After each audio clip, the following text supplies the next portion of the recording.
trucs et astuces Khadija Diakhaté borom bisaab bi kuy ñaan fooy foofu may ko fooy ah waaw ataaya bisaab bu xonk bi boo ko ataaya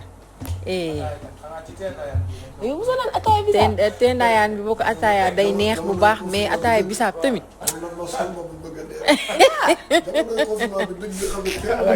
mësuma ko naan. sérieux je vous assure.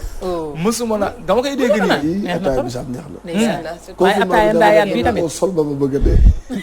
da ngay góorgóorlu nga fas rek boo fasee dinañ la defar ataaya bisaab. booy duma non kooku xeex la kooku Khadija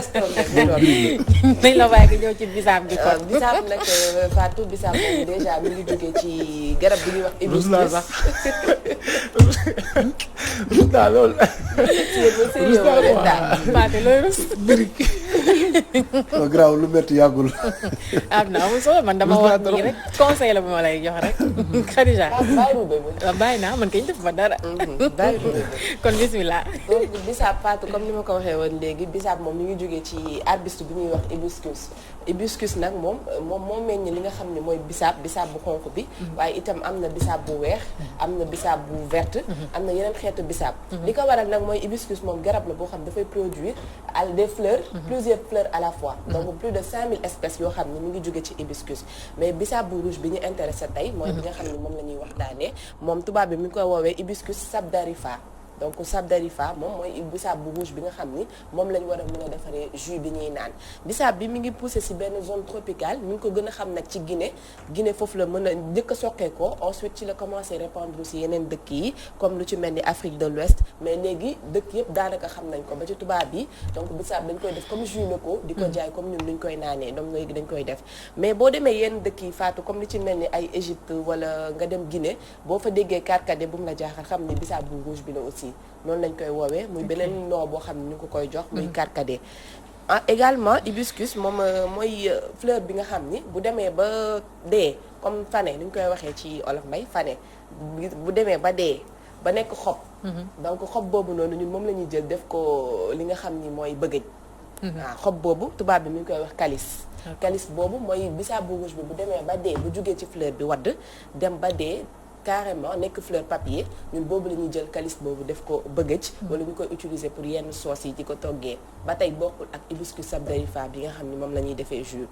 donc li ci am mooy ay ngëneel kese la ci bisaab bu rouge bi bu njëkk bi Égypte antique dañ ko doon utiliser pour ay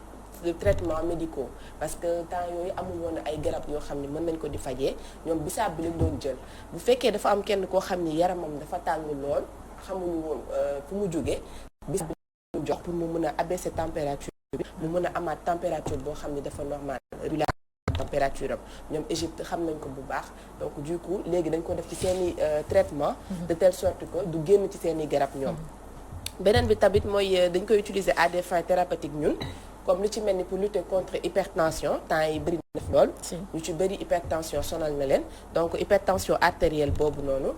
bisaab bi dafa am ay propriétés yoo xam ne moom mooy sauver cœur bi donc day protéger cœur bi ba hypertension du la yem wala yenn maladies yi ciy jugee donc ay études yoo xam ne jàngat yoo xam ne def nañ ko ci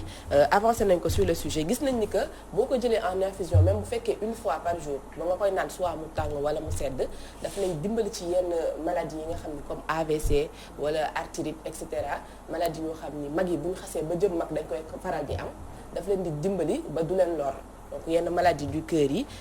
moo gën a efficace sax que médicaments yi ñuy gis ay études ñoo ko ciy prouvé médicaments yi nga xam ne ñun ñu koy jëfandikoo pour xas ba def AVC da ngay gis ni moom ci cheveux ay médicaments yu bari lay yore mu sonal ko lool loolu yëpp mën nañ koo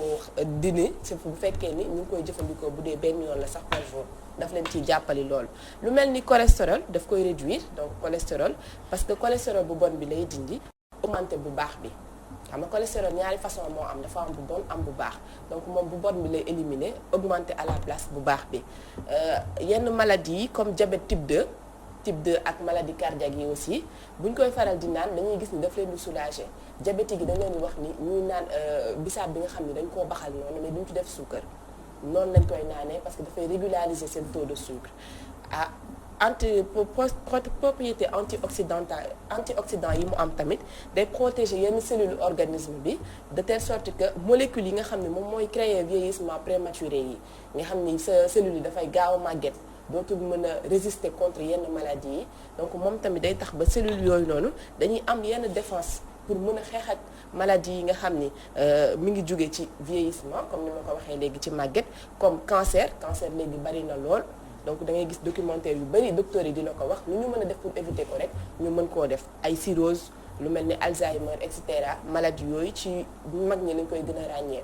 comme ni ma ko waxee léegi ci diabète yi ñoom bu ñu koy faral di naan en infusion dafay résister contre insuline bi nga xam ne moom moo yëkkati sucre bi dafay tax mu régulariser mais également da ngay am taux de glycémie bu régulier pour diabétique type 2 yi.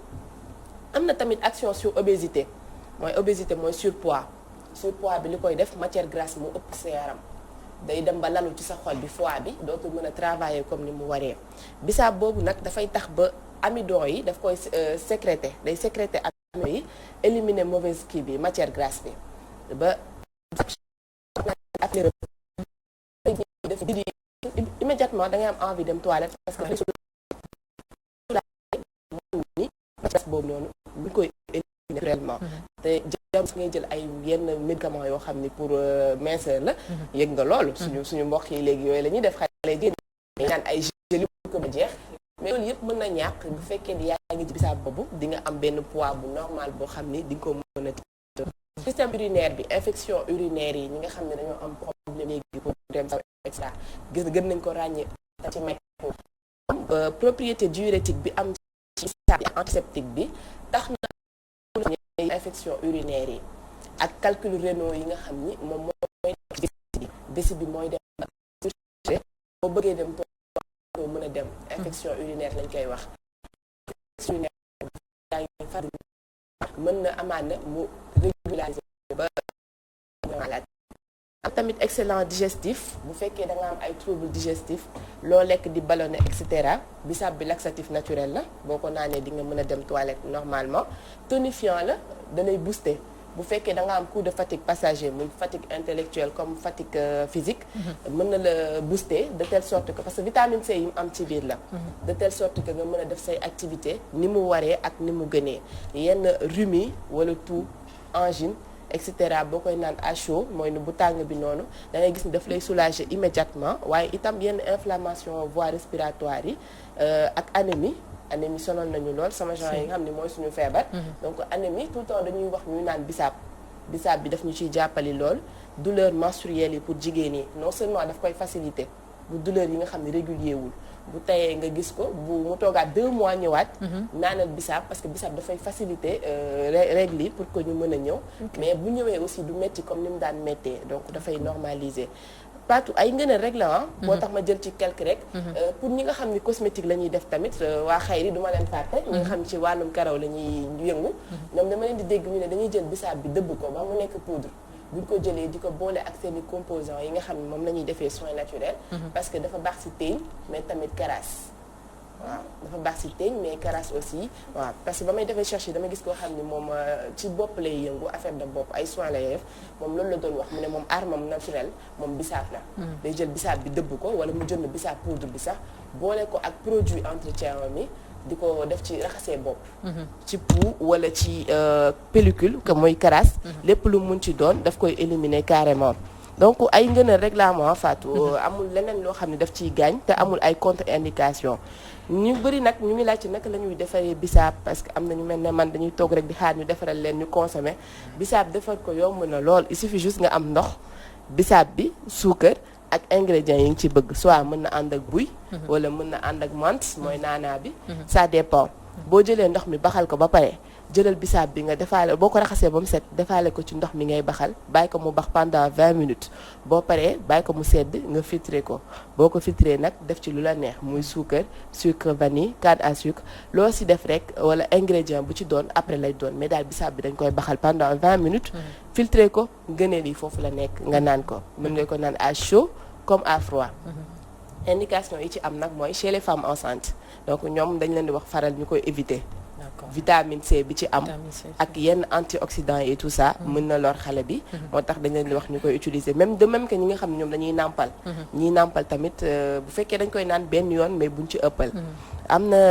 yenn effet indésirable yoo xam ni dañ ko doon wax naan da lay teree nelaw et cetera c'est pas vrai du tout bisaab terewul kenn nelaw boo ko naanee xaaju guddi boo tëddee da ngay nelaw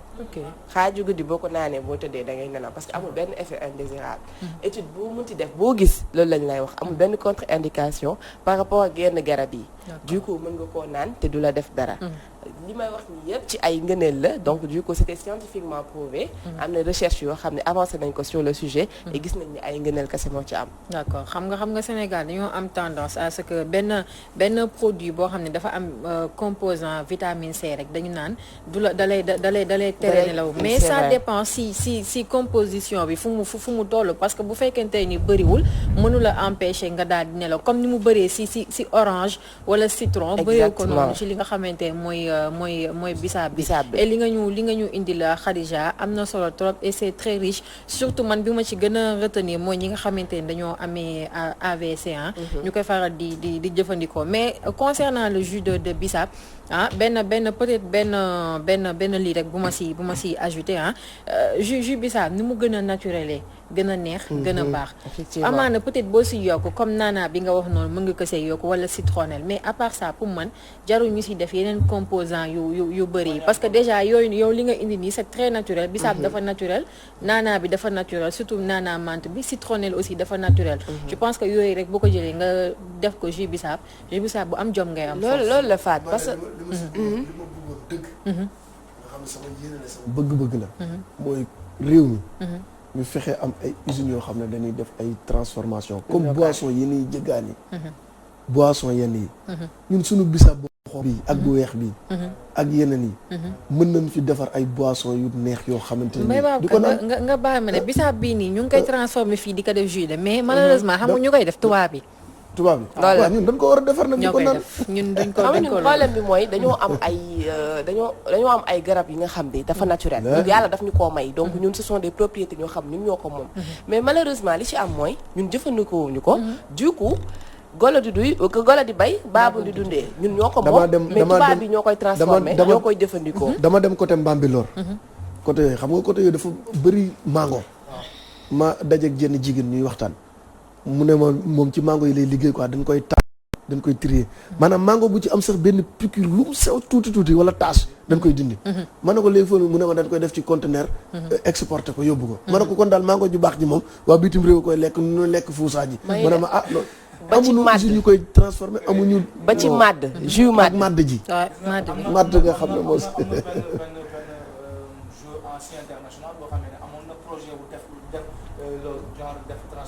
wallaay usine ñu koy defar. mais Casamance moom laa toog gis que mu def vidéo mu wax loolu noonu ci benn interview mais à la fin dañ koy wax mais duñ ko def. malheureusement nag bu ñu gisee keneen ku jógee à l'extérieur mu ñëw dugal ci xaalisam. di jël mbir mi di yóbbuwaat. ñu commencé jooy. mooy comme ni xew bi rek borom alal yi nañu dugal seen xaalis fi ñu ko war a dugal. am na ci solo lool. Fatka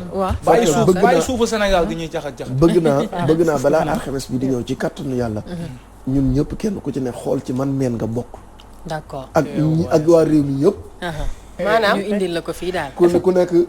woote ci numéro Sarr wax na man bii laa tudd meen laa bokk. si meen bii laa bokk. waaw d'accord man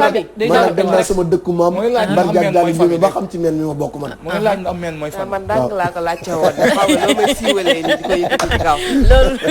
loolu entre parenthèse la wante je pense que am na solo ñun ñëpp dinañ ko def jeudi bi di ñëw ku nekk xool ci ban meen nga bokk nga daal di ko indi fii ba si Charles sax nga xool ci ban meen nga bokk. luy fay xool ci ban meen la bokk. Par Samba xool ci ban meen la bokk ñu daal di koy indi fii waxtaanee. alors est-ce que Charles du ubbi serveur bi nit ñi tamit woote di wax ñoom ci yan meen nañ bokk. waaw loolu day am solo loolu dafay am solo. alors man ngeen jéggal ma meen boobu noonu. ay waay sañoo yi ci àddina. doo dem laaj see lii mooy abdication yow yaa ngi wax suñu ressource naturelle di waxtaan suñu man nga yaa ngi waxtaan suñu ressource naturelle yow fekk yow sa cosaan sax yow Khadija maa ngi ci yëngu de. kon nag meen ko lijjanti yow it meen bi balaa ngay yow xaaral rek ba ma pare. mais en tout cas jus de bisaab bi nga jox am na solo mais boo gisee léegi ñu bari di ko bañ mooy liñ ciy raxte bokk ci moom la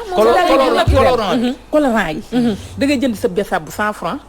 bëgg a defar sa siwo. xam nga loolu en général jaaykat yi ñoo koy def ñoom pour rek ñoom quantité bi lañuy xool au lieu de qualité bi mais xëy leen am na bisaab cherul jigéen ni ñuy naanee ndox nii mën nañoo defar suñu bisaab te jëlu sax temps nga defar sa bisaab di ko naan mais tamit yenn astuce yi bëgg a yokk astuce man maa mën ba ngay jël yu kenn xamul di ko ci def am ñoo xam ne dañuy naan sax seen kër colorant yooyu lañ ci wóorul de il faut que ñu éviter ko mooy li ma doon wax léegi rek nu mu gën a naturel gën a neex te gën a baax aussi ci li nga xamante mooy suñu santé alors Khadija donc on te remercie bu baax a baax ci li nga xamante ni indiloon nga ñu ko et que tabaski bi xam naa di nga defar ay jus bisaab yu baax nga jàppalee ko sa yaay incha allah. yaay kon Fatou moo la jox promesse boobu moom mooy defar jus bi indil la ko yow xam naa nuyu see la ko si tabaski bi rek. ba tey amul problème. Fatou donc di la nuyuwaat téléspectateurs yi jàkkaarloo ñun. di waxaat pour ñu bàyyi xel ci bisaab bi rek pour que yenn malades yi nga xam ne ñu ngi suñu kër yi. ñu defal leen régime spécial. war leen cee mën a boole ay jus naturels yoo xam ne dina mën a leen galvaniser waat. donc dina am solo lool. joxaat leen dig daje semaine prochaine rek incha allah. d'accord incha allah merci beaucoup Khadija.